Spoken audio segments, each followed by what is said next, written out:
Hello everyone and welcome to Tortoise, bang on time at 6:30.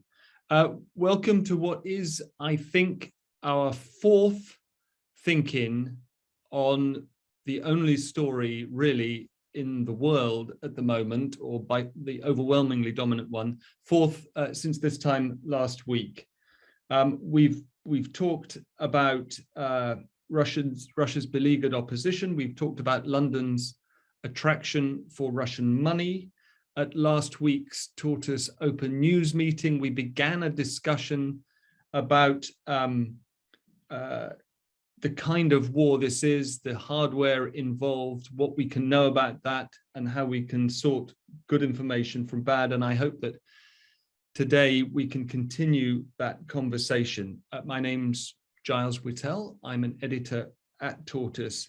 And I'm very conscious that just in the last few minutes, Volodymyr Zelensky, the Ukrainian Prime Minister, has been addressing the House of Commons, an historic address, the first time a foreign leader has been beamed into the chamber, I believe, ever. He spoke, I couldn't join it live, as it were, but in practically Churchillian terms about vowed to continue to fight in the forests, on the fields, and on the shores of Ukraine.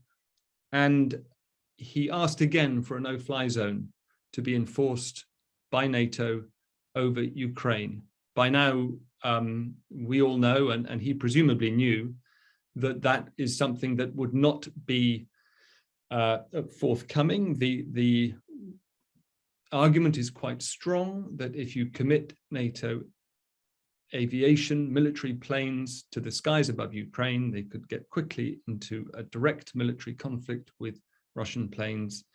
And you are in a situation which those of us old enough to remember is familiar from the Cold War, where in principle, it could escalate very quickly to the Third World War, a nuclear conflict, mutually assured destruction, and the rest. So what do we have instead?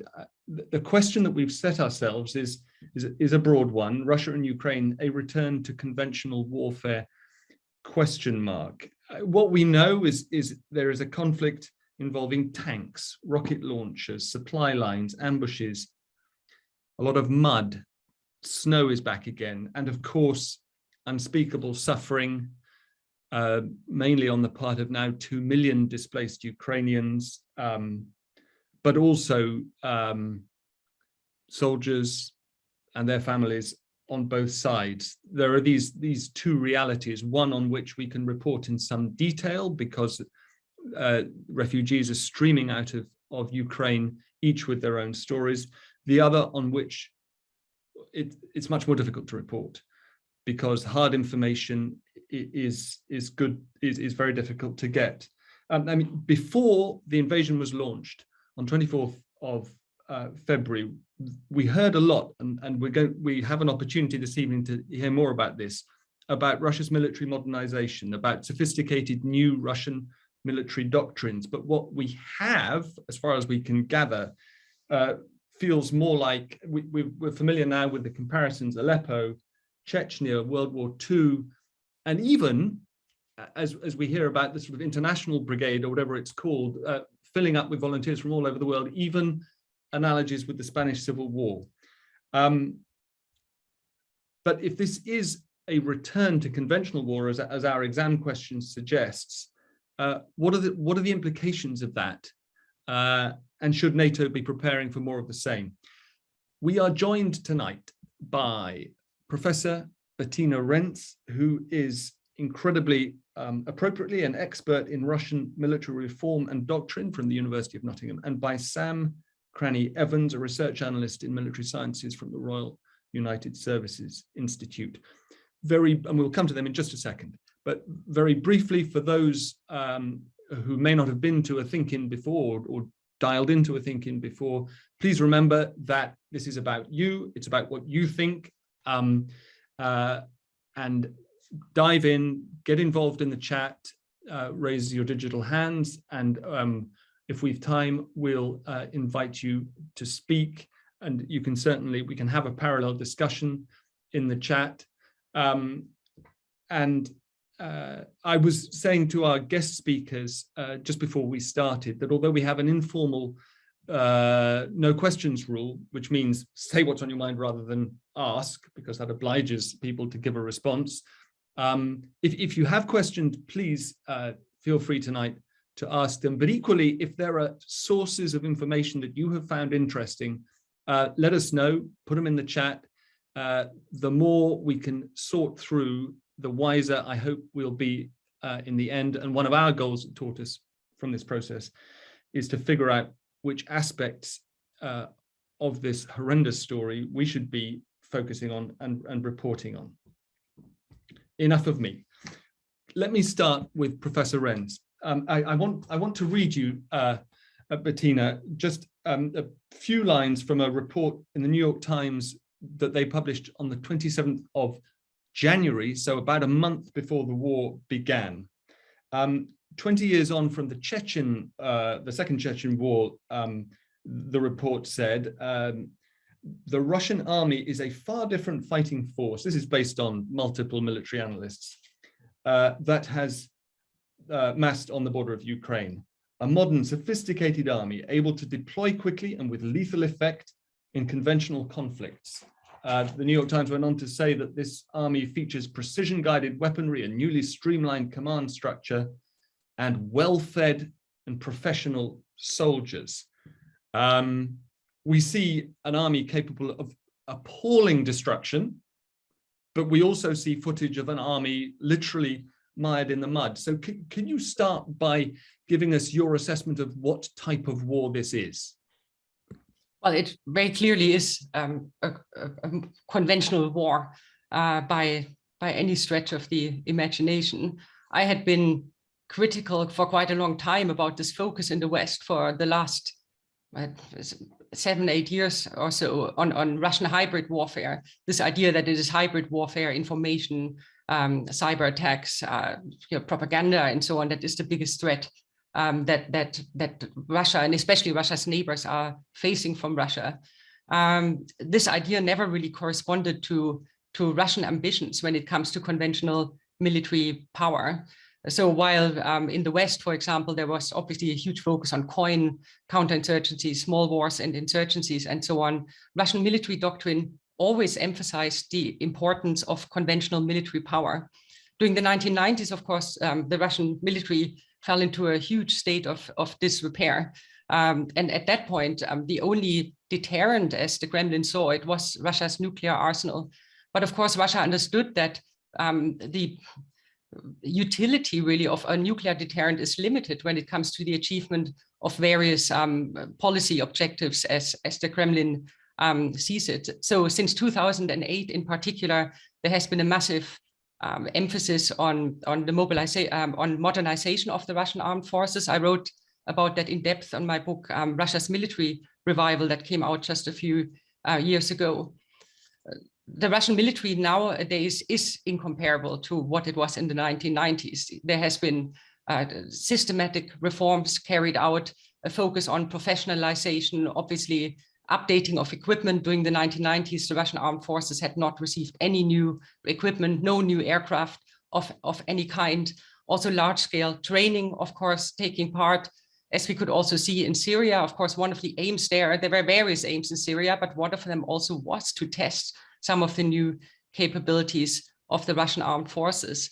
But as we see now, of course, the Russian military is not doing quite as well as some analysts expected, and some people were quite surprised by that. But of course, it also is a fact that although there has been so much training, so much new equipment and so on going on, this is the first time Russia now also is engaging in this kind of conventional warfare. People have spoken a lot about. Let me just interrupt. Yeah. When you say that the first time, are you excluding then Syria and Chechnya? Yeah, I mean, Syria, of course, was not a large ground campaign of any scale in comparison to what we see now. There were some Russian special forces that are like the private military company Wagner on the ground. But mostly what they tested there were these standoff capabilities, basically also that they hadn't tried before, launching cruise missiles and so on from the Mediterranean and the Black Sea and so on. But this is, of course, a completely different scale altogether. Of course, a huge difference to what we saw in Crimea. But again, of course, the objectives are massively different here. The annexation of Crimea, Russia was able to achieve with what people called at the time hybrid warfare tactics. The Ukrainian armed forces at the time had absolutely no potential to stand up against Russia. There was no fighting back from the Ukrainian side. There was no international reaction. Crimea, obviously a peninsula, much easier really to take over. And also obviously, and this is crucial, of course, a population that was, for the large part at least, quite welcoming for what Russia tried to achieve, which was the occupation of the Crimean Peninsula. That situation is now, of course, completely different. And it is clear that Putin's aims for Ukraine are extensive. I mean, as he said, he wants to basically do away with Ukraine as a nation, which he is achieving partially through the extremely brutal means by displacing people, killing people, and so on as well. But also, obviously, this overall can only be achieved with a full occupation of the country. And it looks like this is not something that the Russian armed forces are actually able to do at this point. So what's your assessment of how successful the modernization that you've written about and that you were drawing people's attention to in your book has been? You know, since the appearance of footage, admittedly on sort of pre-sorted social media, of tank columns and armored columns burnt out, mired in the mud, we've seen comments such as, this is a Potemkin military, that its budgets were in fact stolen for super yachts, this kind of thing. Is that confirmation bias on the part of Western observers hoping it's going worse for the Russian military than it really is? Well, it's all relative, of course. Of course, the modernization has been amazing compared to what the Russian armed forces were in the 1990s, where they basically could do barely anything at all. But again, I mean, even in Syria already, as we saw, the level of technological sophistication, for example, on the part of the Russians was comparable, as many people said, to what the United States had available in the 1991 Gulf War.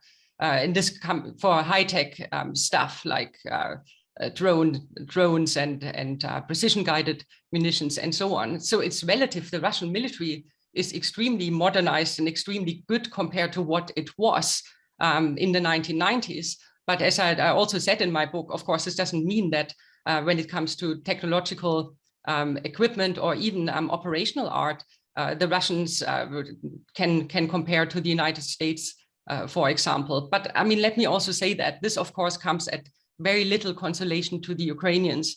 The Ukrainians also have made a massive improvement in their military capabilities. This is a research project I have been currently involved in since 2014, but still the sheer comparison of the size and scale of the Ukrainian armed forces to the Russian armed forces, of course, is massive. As we've seen, the Ukrainians are ahead of the curve, and they have the huge advantage in terms of morale. And this is a big thing that the Russian armed forces are obviously suffering from. Lots of evidence of soldiers not even having been told that they're being sent into a war, not knowing what they're supposed to achieve, clearly having expected the lies that they were told that the Ukrainian population is welcoming them. And all of that is obviously not happening right now. Just one more question, if I may, before we come to Sam. You, if I understood you right, rejected the notion of Russia prioritizing so-called hybrid warfare, or you've suggested that people have been focused too much on that. Is it not the case, though, that even if we can't see it as clearly as the destruction on the battlefield, this is a hybrid war in the sense that, at least on the Ukrainian side, there are, we gather, really 24/7 efforts with some success to gain an intelligence advantage, transmit it on the part of Western allies, transmit it to the Ukrainians, and also to win the information war that, in a sense, is the war that we're consuming? Of course, I mean, my argument there would be that all wars are hybrid. Information always was part of military campaigns and of wars. I mean, in the Second World War as well, of course, propaganda and information, disinformation on all sides was part of that. Obviously, now we have that amplified with social media and so on. But still, if we say hybrid warfare is the mix of military and non-military tools, this as such is, of course, nothing new. And again, I remember even a few years ago, and of course, this is something that was ignored in the West and in the media for a long time. Of course, there was a war going on in Ukraine over the last 8 years that killed up to 14,000 people already in the east of Ukraine, a war that was instigated and then kept going by Russia for such a long time. And we were discussing that in various seminars and so on, also with Ukrainians there. And already then they said, you know, it's actually quite offensive to us for this to be called a hybrid war. We are being shelled, we are being shot with machine guns. There is like heavy equipment involved. This is not a hybrid war. This is a hot war that is killing an awful lot of people and causing huge damage. So I'm not saying there's nothing in, you know, obviously information and these kind of things, disinformation, cyber attacks also, and so on are important. But I just think, again, that this overemphasis of the newness of all of that is probably a little bit too strong and doesn't get us very far. As we see now, this is a conventional war that is fought with partially like Second World War weapons and tactics in many ways. Thank you so much. Sam, obviously, if there are any points that you want to pick up on from what Bettina has been saying, please do. But I wanted to start with a particular question, which is, you were quoted in many places before and since the invasion began. But I hope I don't misrepresent you when I say you were quoted once as saying that these Russian forces now stuck on the road from Belarus to Kiev could take the city within days. How surprised are you by how the initial military offensive has unfolded?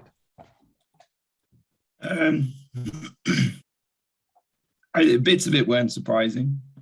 We always knew that the opening gambit would be the use of precision-guided munitions and cruise missiles to engage critical national infrastructure.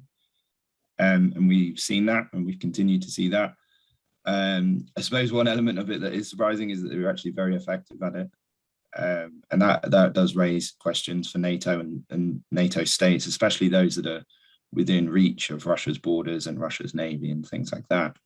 Very effective with these precision-guided. Tell us a little bit more about what these weapons are.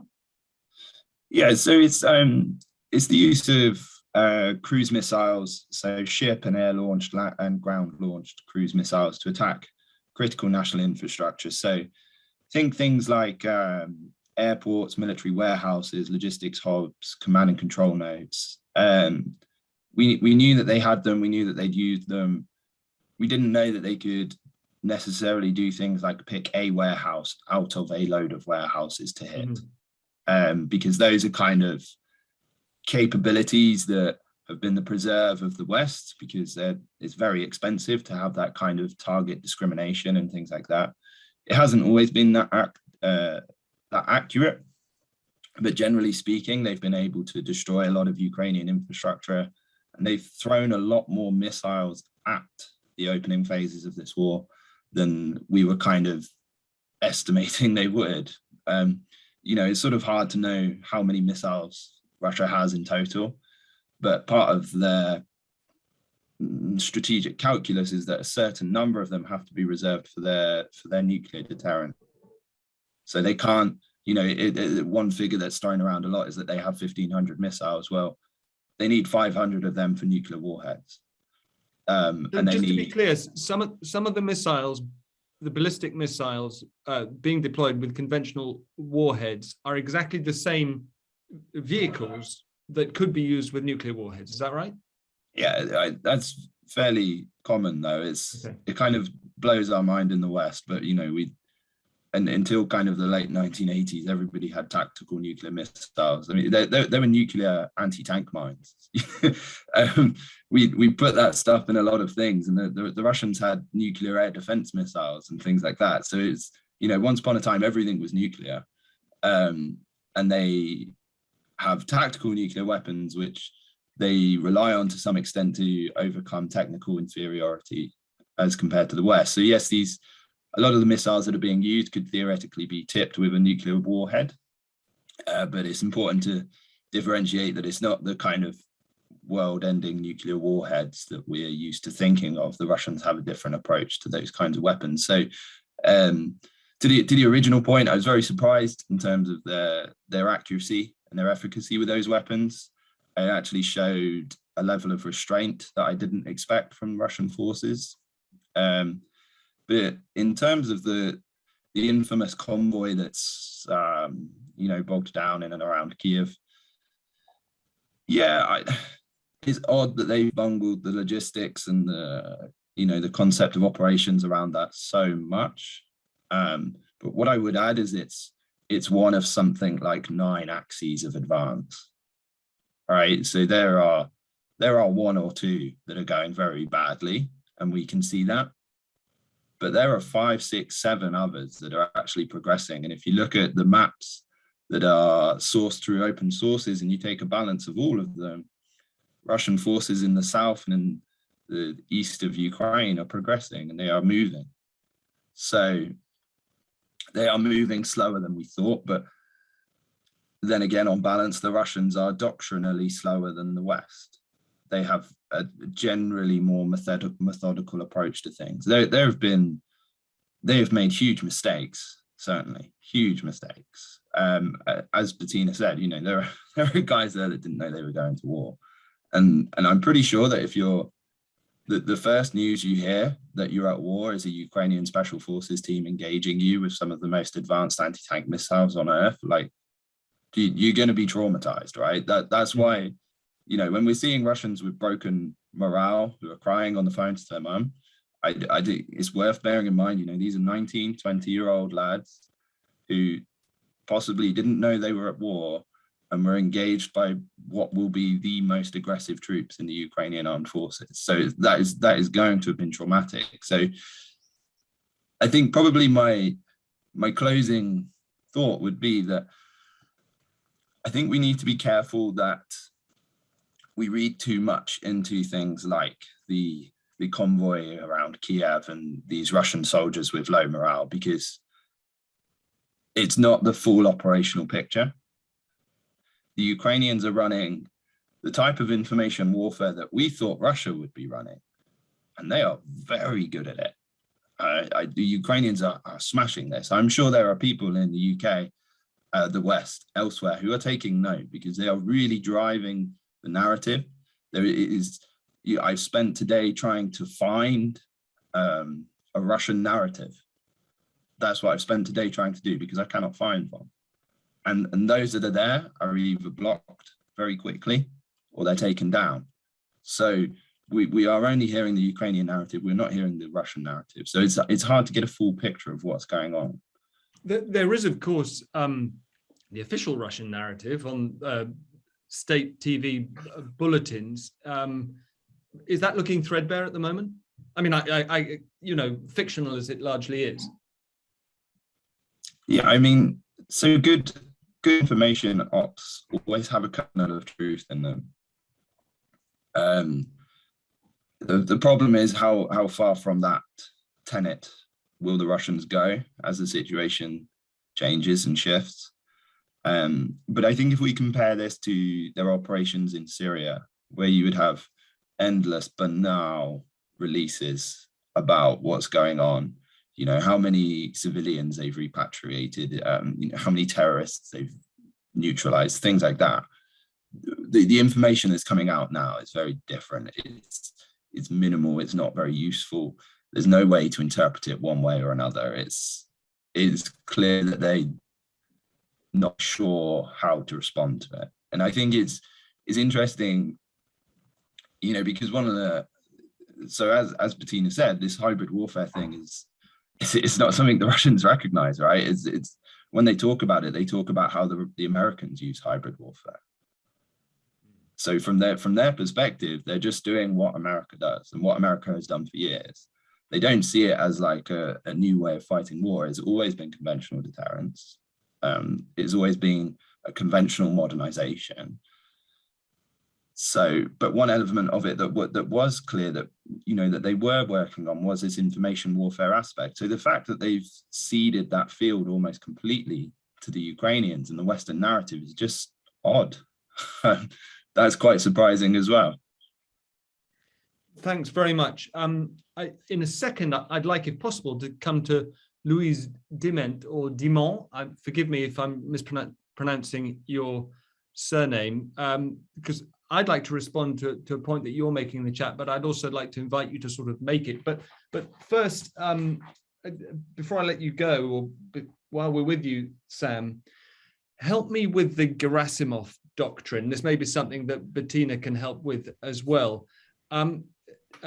This, as I understand it, is the idea that Russia has developed let's park the word hybrid and talk about just a sort of a more complex, multifaceted military doctrine. Does it exist? So the Gerasimov doctrine was a phrase coined quite flippantly by Mark Galeotti in a blog Right, post, I saw the piece that he wrote about which he regrets eternally. And whenever I speak to him, I do remind him that he came up with it. So there's not even a kernel of truth behind that. So Gerasimov was he was describing the modern paradigm of warfare and competition as he saw it, as the Russian general staff perceived it. So he was describing the way in which the West would look to compete with Russia. He was describing the challenges that Russia was facing. And in subsequent speeches, which received much less coverage, he continued down that vein, kind of, America is conducting Trojan horse attacks against us and orchestrating purple color revolutions and things like that.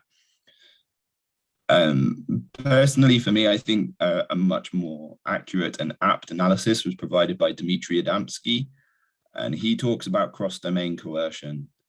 And that is, I think, it speaks much more to what we have seen the Russian state do, is leveraging multiple facets of its capabilities to coerce states to either not respond or respond in ways that are much more suitable for Russia. So just to be clear, for me as a sort of newcomer, what are the domains? So they relate to the conventional military sense in some ways. So you have land, sea, air, the electromagnetic spectrum and space. You have political domains, you have economy, you know, things like that, policy. So the idea is that you bring a variety of tools to bear to achieve your political goals. And again, kind of, as Bettina said, this isn't new. It sounds a bit like what Hitler used to call total war. Yeah, you can go back, you know, to the 1200s, 1100s, and you can find written examples of what Russia does right now. It's statecraft, it's manipulation, it's coercion, it's compellence, deterrence. You know, it's all of these things that are happening. They're not new. I think they just maybe took some analysts by surprise because we thought we were in a different world. Mm-hmm. Thank you so much. Louise, did you want to expand at all on your kind of plea for focus on the human harm? Because I think we do probably need to explain to ourselves what we're doing here. Hi. I suppose the thing is that, as interesting as it is to talk about the, you know, whether it is a return to conventional warfare or not, I think like purpose and kind of the intention of why, like this could also just be me as like not an expert, not understanding why it's important to identify that. But I guess the way I kind of see it is that regardless of kind of the degree of like, is it hybrid, is it not, there's obviously human harm going on, and should that not always be the like at the forefront of things? But like, yeah, I think it's an absolutely fair question, and I'm really grateful to you for putting it. My own view is that what we're trying to do in this particular hour is assess what kind of a conflict it is, precisely because it is so earth-shattering, not just for the 2 million displaced Ukrainians, and frankly for the 38 other million Ukrainians who are living through it, but for the world order, that at some point, like now, we've got to start trying to assess how it changes that order, and prosaic things like how much of GDP Western governments need to start spending on defense, what they need to be buying, that kind of thing. But also, and I will close in this defense of our subject, I think it surely makes sense to know what kind of a contest you're in if you want to prevail. Anyway, but I think, I think your point is very valid. You know, and if you look at any bulletin, the refugees' stories are front and center. That is as it should be at the moment. I just hope that given that everyone has is lucky enough to have a mixed media diet, we can perhaps offer a little insight in this niche part of it. I wanted to come to a great question from Graham Main. Is a Russian victory inevitable? But Bettina, I saw that you raised your hand. Yes, thank you.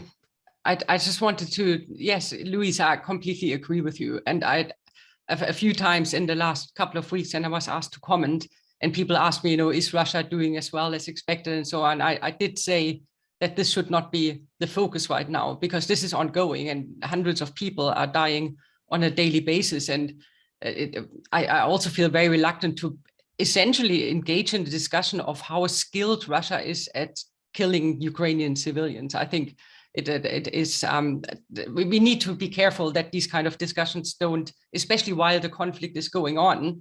This is something how Russian operational art played out is something that future military historians can study, but I completely agree. I also feel actually sometimes quite uncomfortable about that. So thank you for that comment.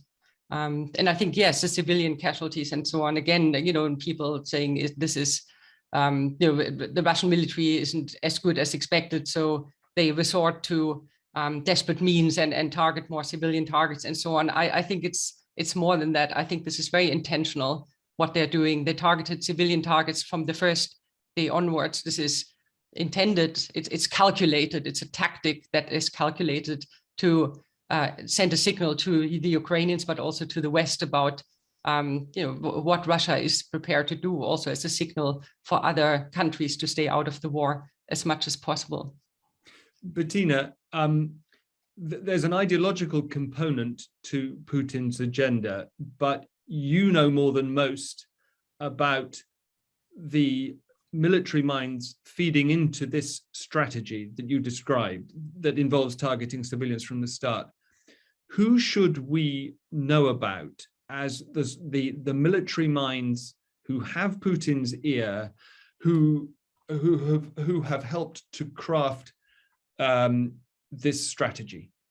I think it's about more than just looking at individuals. I think more reading on actually Russian military doctrine, strategic thinking, and how it has evolved is important here. And I think it, again, as Samuel spoke earlier about Gerasimov, again, that there's a tendency to jump on individual people or individual commanders that have been involved in various campaigns that were in Syria, now in Ukraine. It's more complicated than that, especially when it comes to the very brutal and barbaric, I would say, approach in terms of the targeting of civilian targets. I think more insightful here is to look at how Russia has traditionally perceived and is perceiving today the idea of just war, the just war principles and international law and international humanitarian law.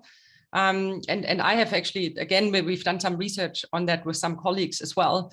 And we found, like, looking at doctrine, at official speeches and so on by Russian politicians and by military leaders, that there's very much the perception in Russia, and has been in the past, that once a war is entered into and once the decision has been made that this war is just from the Russian point of view, that then the means don't matter to that extent. So in the West, we're much more focused on the so-called jus in bello aspect. So the just conduct of a war, discrimination against, not targeting civilians, not using certain type of weapons. Whereas in Russia, there's much more of a tendency to, once the war has been justified, is seen as just in the Russian eyes, then more or less the ends justify the means, sad as it is. And again, that further explains the approach that Russia is taking nowadays, and also the targeting of civilians in Syria and in Chechnya and elsewhere.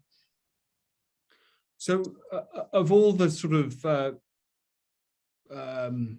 word choices that I've seen used by Putin and his inner circle to justify this, I haven't heard just war, but is that what underpins the idea of a war of defense against this mythic threat? Yeah, I mean, not just as in an ethical sense, just as in Putin has made various justifications for why, in the Kremlin's eyes, Russia is right to fight this war. And they're ridiculous, basically. Yeah. At the end of the day, all of those explanations about denazification of Ukraine and so on, the constant accusations that Ukraine were and still are shelling their own civilians and so on. But of course, we have to bear in mind that all of this comes against a background of decade-long, essentially, very strong anti-Ukrainian rhetoric coming from the Kremlin. This goes back pretty much all the way to 2004-05, the time of the Orange Revolution, and of course has intensified massively to now, where we're in a situation where basically Putin denies Ukraine the right to exist as a state. There's a lot of emotional stuff, almost like hatred involved, I would say, and I think this is what makes it so dangerous. So it's like all war, right? There are rational motivations, but also irrational motivations like revenge and so on involved. And this comes very, very strongly into it right now as well. Thank you very much. I'm looking at Emma J's comment in the chat on, you'll say you're breaking all the rules, but we're not enforcing that today. Emma, would you like to put your point about spending and your point of view?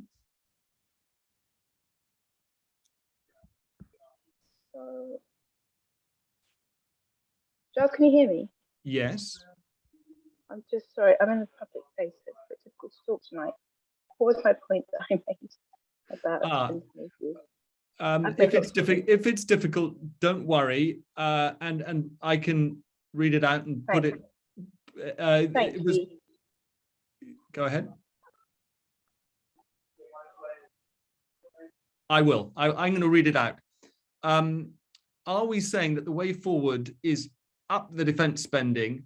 I'm sorry, Emma says, but I don't see this endless pot of money. Sam, I've read that Poland has already committed to 3% of GDP following this. Germany historically has taken the step of promising to spend at least 2% of GDP plus an initial, or including an initial 100 billion euro uptick in defense spending. As you see it, are most NATO members now going to commit themselves to increase defense spending, and should they? I think a lot of them will, yes. And should they? Also, yes. I think the problem is this war hasn't shown that any of our analysis of Russia was wrong. It's shown that if you lie to soldiers about who and why they're fighting, that generally they probably won't be able to prepare for what it is you're sending them to do. And that will have second and third order effects that are quite easy to predict. It doesn't mean that the Russian threat to the rest of Europe and our way of life is any different. If Putin remains in power, or if he is replaced, if his replacement is no less friendly towards liberal democracies, if they hold the same contempt, then our way of life is still at risk. And I think what I would add is, yes, some tanks and trucks have got stuck in mud, which always happens. It's not a new thing. We know about that. But it doesn't prove that Russian nuclear missile submarines don't work. And I think the thing is that NATO is actually underspent on its defense. It's not in a good place. 2% of GDP might sound like a lot, but it's kind of the bare minimum to keep the boutique capabilities that we need for our way of war functioning. It doesn't mean that we have good and prosperous, well-organized militaries. It means that we're meeting the bare minimum of what we need to do.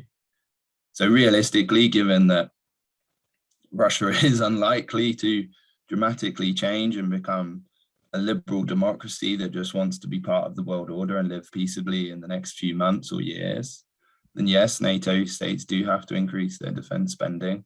They do have to continue the modernization of their forces.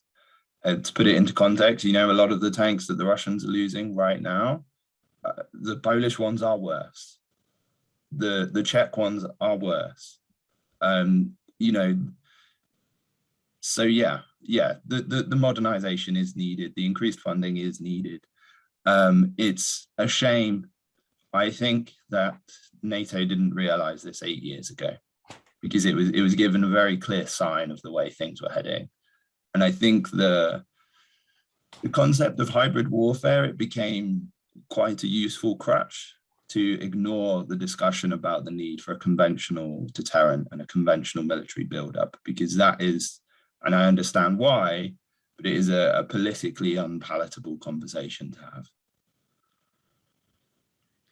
But it is also extraordinary that in the age of TikTok and, as Tom Friedman would have it, everybody eating McDonald's, we should have come to this, a war that looks like World War II.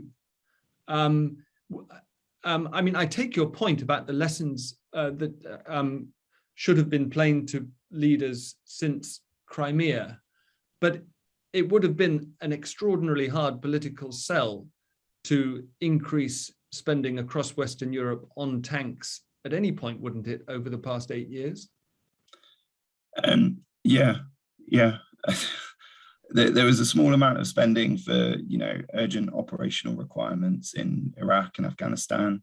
And I do think it's important that we don't play down the role that those conflicts have had in shaping the militaries we have today. To be clear, our militaries are very, very, very capable, and they're full of very bright, intellectually stimulated people. The wars that have been fought in Iraq and Afghanistan were monumentally taxing. In lives, in money, in material and resources. They were deployed and in contact for much longer than they ever would expect to be in a conventional war. And so the impact that those have had mean that our conventional capabilities have been allowed to decline or have shifted slightly. And the fact is that we're not going to fight a counterinsurgency campaign with Russia or another opponent ever. Another state level opponent. We will fight a conventional war. That has always been the case. So when it comes to it, it's conventional capabilities that you need for that. You can't end a war with a cyber attack. Unfortunately, it's unpleasant to think about, but what you need is more young men and women with a bayonet willing to climb out the back of an armored vehicle and do something violent. Thank you, Sam. A lot of people in the chat are reaching, as we all inevitably do, into the future. What's going to happen? I mentioned that Graham Main had asked, is Putin going to win? And I see Kevin Flanagan has outlined what he sees as a most likely outcome. Kevin, any chance we could come to you? And then I do see, Tess, you've got your hand up. We'll come to you too. Kevin, are you there? I posted a link of Mearsheimer in the lecture from 7 years ago, where he predicted effectively this post-Crimea. Now, I'm not a huge fan of him, but his analysis was spot on. And I think the core point is, Putin's a 19th century guy, and I hate to say most of our politicians are 21st century people. I do agree with that. And I think that's where, as Samuel pointed out, we didn't spend appropriately. But I don't think it would have mattered, because the real point that Mearsheimer is making is this is just the Monroe Doctrine a la Russia. When the Russians tried to go into Cuba, guess what? The Americans took us to the edge of World War III in 1963. Remind me, you've embarrassing me now. Remind me what the Monroe Doctrine said. Monroe Doctrine is no Russian military establishments in the Western Hemisphere. and we will do whatever it takes to make sure that doesn't happen. That's essentially it in a nutshell. And Cuba violated the Monroe Doctrine, and the US was prepared to go to WW3 and got within, I don't know, a couple of miles of doing it. So, in some senses, everything Putin's doing is, as I think as Samuel pointed out, they've been quite strategic, they've been restrained in some sense, and I'm not saying like this is a horrible war, right? And people are suffering, but he hasn't gone and done a Grozny yet, right? And I think what he wants to do is destroy the Ukraine, install a puppet regime, pull back, and he's got his buffer. The most important comment here he made was the comment about Finland and Sweden. Do not think about joining NATO, right? Because that's what he's worried about, and that's what he is. And I don't see what I get frustrated with in the media is a lack of debate about this. Like there's, he's a madman. He's not a madman. We couldn't have survived if he was a madman. He's a deeply calculating, a strategic thinker.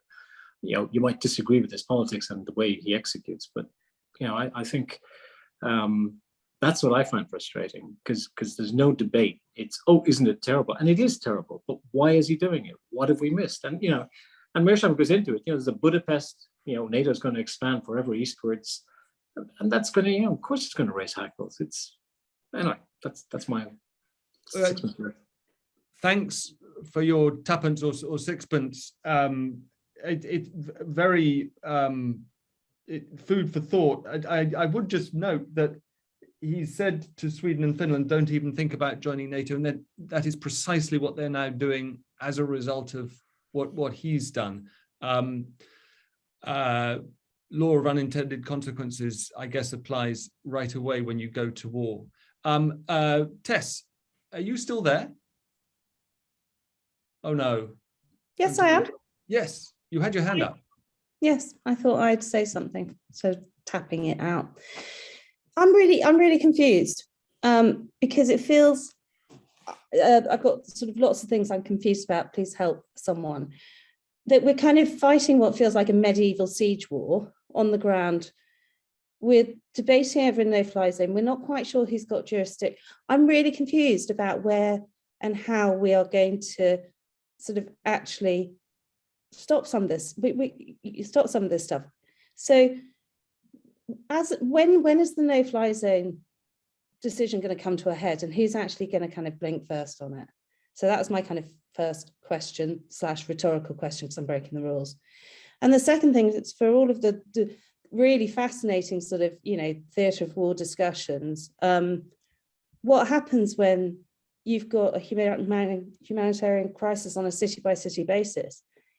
Water is running, there's been no food for 4 days. What becomes the most pressing issue? How do we solve it? And how do we solve that if we haven't got boots on the ground?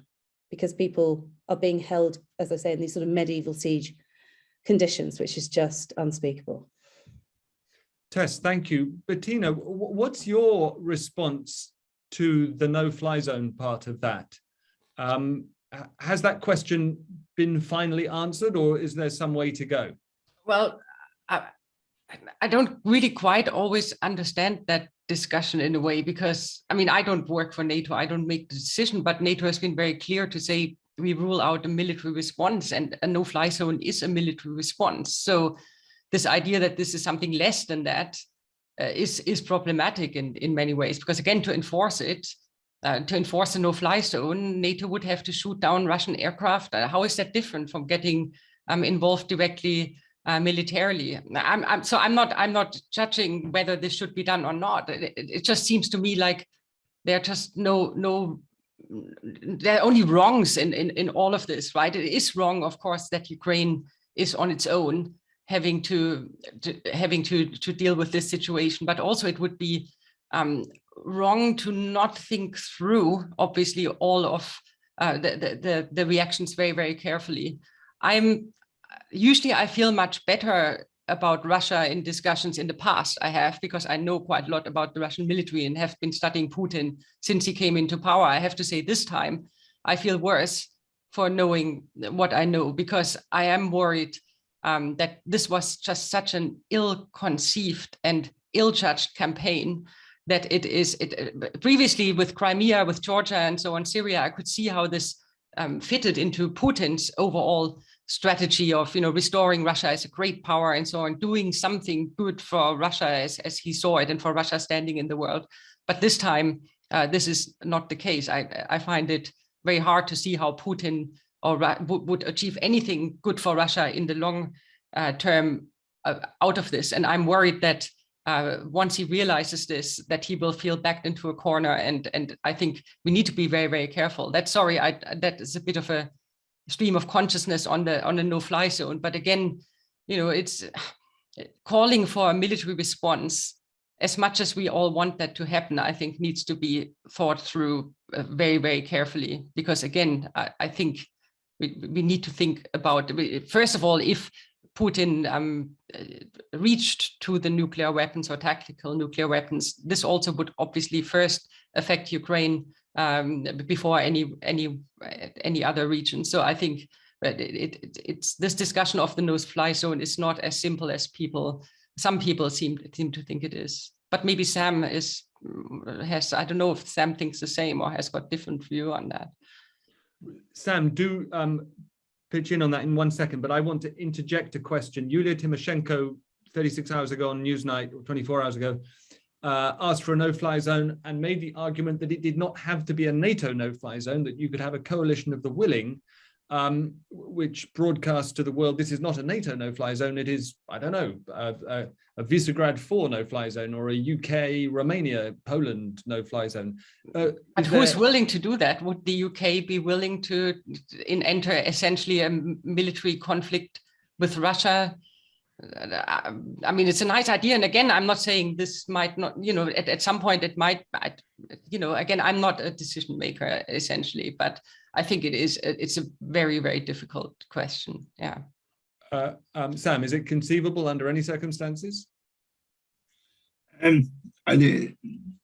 Just to pick up on Bettina's question to me there, I think morally we would all love for a no-fly zone to be brought in, and I think militarily it would be quite easy for NATO forces to do that.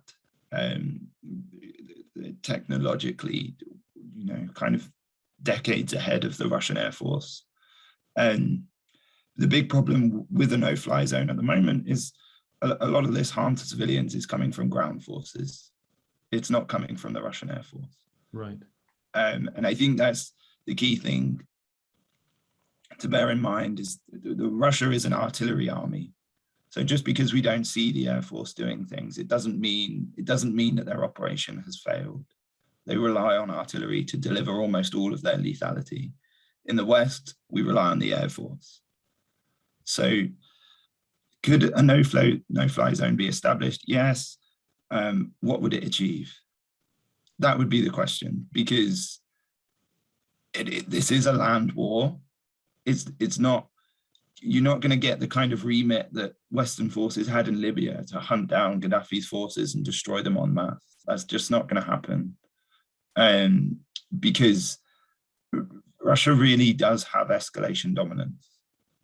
Once you start to do that, to put it into perspective, I spoke last week with a former Soviet general who was in charge of air defense around Moscow in the Cold War against nuclear missiles. And after the Berlin Wall fell, he went to an air base in Lithuania, I think one of the Baltic states. And there was a map on the wall with rings drawn around ports in Sweden and rings drawn around other neutral countries. And he said, what are they?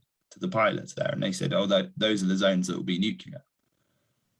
And he said, what do you mean? He said, they'll be attacked with nuclear missiles. And he said, but this country is neutral. And they said, yes, but NATO will use it as a holding base. So the problem is that once you start escalating, what we don't know is how far and how quickly Russia will go. You know, so we talked about Ukraine suffering, but you know, what if Norway was bombed with tactical nuclear missiles, because that is often a port through which NATO forces go? What if Poland was attacked, because that is where the largest concentration of NATO troops is? So this is what we have to bear in mind here, is very clearly our way of life is on the line. And unfortunately, at the strategic, rational level, if Ukraine is defeated militarily,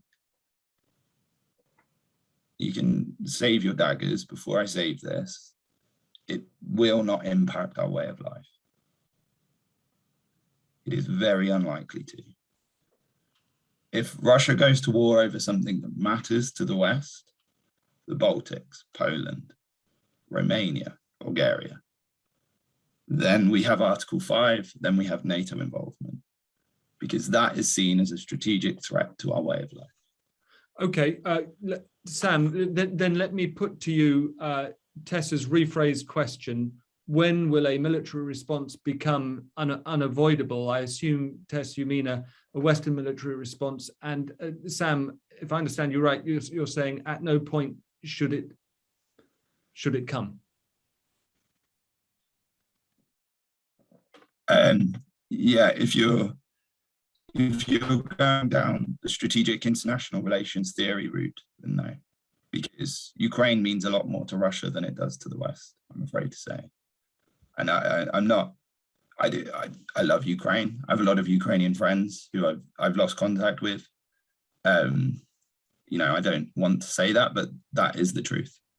If Ukraine falls to a Russian attack, it doesn't threaten our way of life the same way that an attack on a NATO partner would. So that is what's going through people's minds, is, you know, they're not thinking, the decision makers are looking at Kharkov and Kiev and Mariupol, and they're saying, this is terrible, this is dreadful, what can we do to help?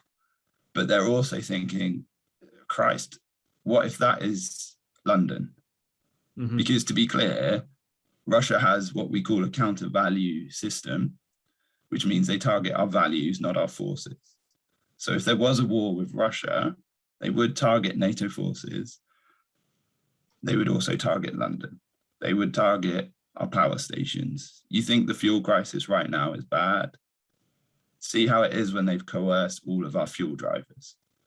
Mm-hmm. See how it is when they've attacked nuclear power stations in Europe, because that's how their system works. And as Bettina said, once they go to war, the means are irrelevant. You know, the gloves come off. So it feels hard, but that's what's at stake. That's what decision makers are grappling with. Thank you. I want to give Bettina the last word. And Bettina, if you would, could you address two questions and anything else you want, any other loose ends that you wanted to pull together? A lot of people are asking in the chat how this ends. Do you agree with an American General Breedlove, who described, on the basis of the first 10 days of this war, the Russian advance as ponderous but relentless? And if so, does that mean that eventually the single most likely outcome is a full Russian occupation of Ukraine? And the other question I would really like your insight on is does the Russian military chain of command hold if Putin starts issuing plainly insane orders? Difficult question. So how does this end? I don't know, and nobody knows. It might well end in the intermediate term. Obviously, this would not solve the longer term issues at all in an attempt for full occupation. But again, that won't be the end of it. Obviously, Ukraine and the Ukrainians do not want to be occupied. This would be an operational victory for a while, I suppose, for Putin, but obviously this would again put Russia into much longer term scenario that it would be very, very difficult to get out of. And that is my worry. That's why I said earlier, I think it was a massive miscalculation and very ill-conceived, because obviously if Putin thought he could just occupy Ukraine, then he obviously didn't really know very much about the context on the ground in Ukraine at all. The chain of command, again, it's a difficult one. Obviously the Defense Minister Sergei Shoigu is one of Putin's longest allies. He's been in the Russian government since the early 1990s.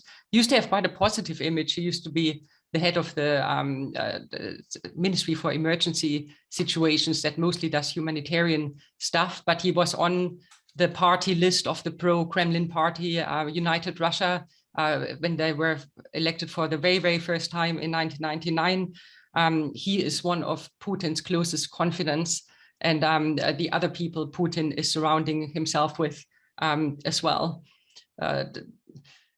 Will the chain of command last? Again, I mean, everything is possible, I suppose, and things also have, in Russia, obviously surprising things have happened in the past. In the 1991 August coup, for example, of course, the Soviet armed forces did not stay on the side of the coup plotters and refuse to shoot at Russian citizens, of course, at this time. But I think it would be, again, naive to think now that there will be an immediate coup or attempt to overthrow Putin from within. I cannot see this happening from what I have been reading and what I what I know about the Russian armed forces. That's as much as I can say about that. Obviously, there is very, very little information in this regard coming out, and I also rely on open sources. So. Well, you know a great deal more than we do, and thank you so much for sharing your knowledge with us.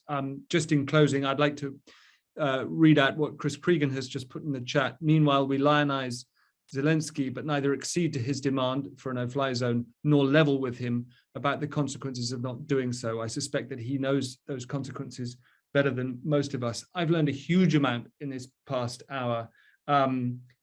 We discussed the weaknesses of the notion of hybrid warfare as the way ahead. Clearly, in most respects, it turns out not to be, at least in this particular context, and the offensiveness, as Bettina put it, of talking about a hybrid war amongst Ukrainians who had already lost 14,000 people before this one began.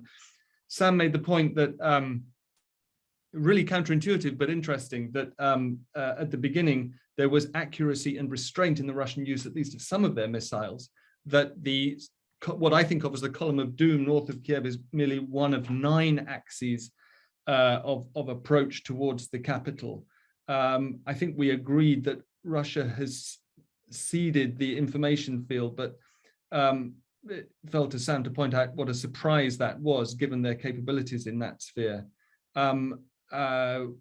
We discussed, Bettina mentioned how uncomfortable it was debating how skilled Russia was at killing people when the suffering is so evident and so dominant as part of the story. But I'm glad we at least acknowledged the fact that we were focusing on hardware and types of war while the suffering was going on. Kevin, thank you for that.